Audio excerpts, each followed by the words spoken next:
Hello,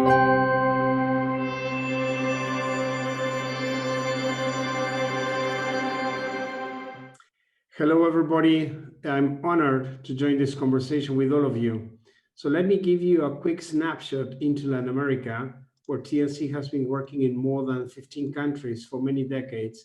And as you may know, Latin America is the most biodiverse region on the planet. It is home to 40% of all species.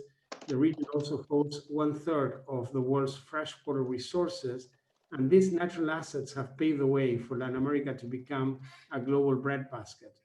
But the convert and deplete approach to food production has taken a heavy toll on the environment.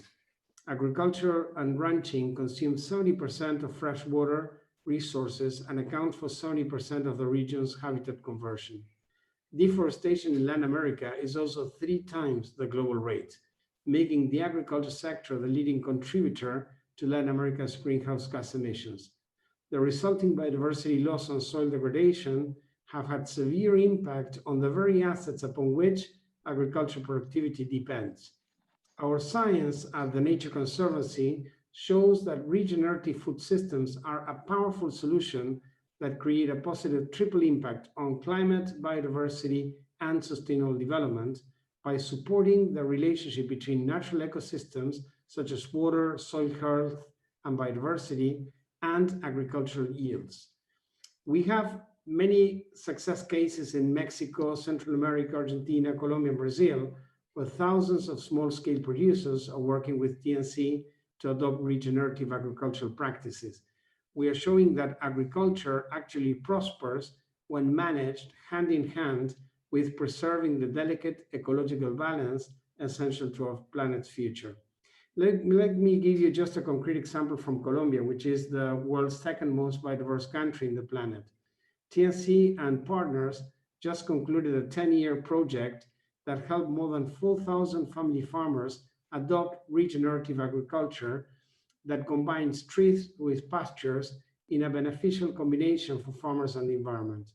The obtained annual increase in income by up to $150 per hectare, boosted meal production by an average of 36%, and monitoring studies confirmed biodiversity increases, reduced pollution of water sources, and also a quite impressive climate impact that helps sequester 1.6 million tons of carbon.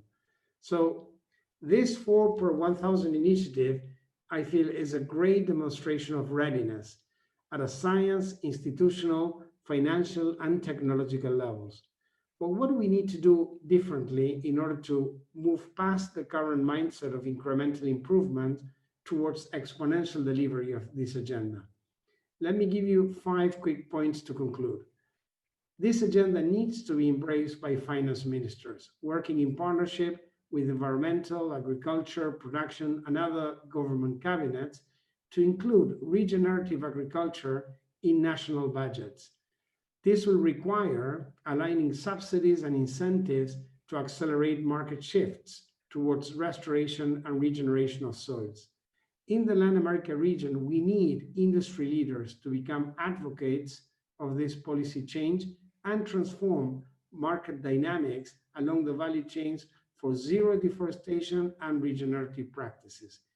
These are times that require bold leadership. This is no longer an agenda of just mitigation or sustainable management. It's an agenda of restoration and regeneration.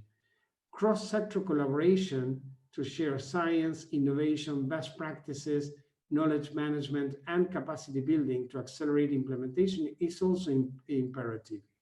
We need to avoid the siloed and competitive dynamics of the sustainability sector and collaborate to genuinely shift entire systems at a national and landscape level.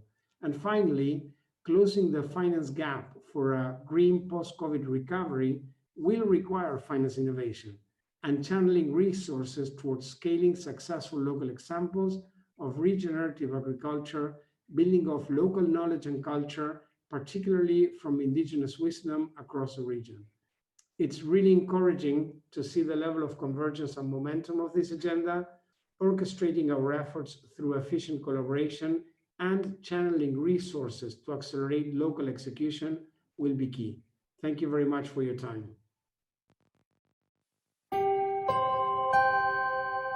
you.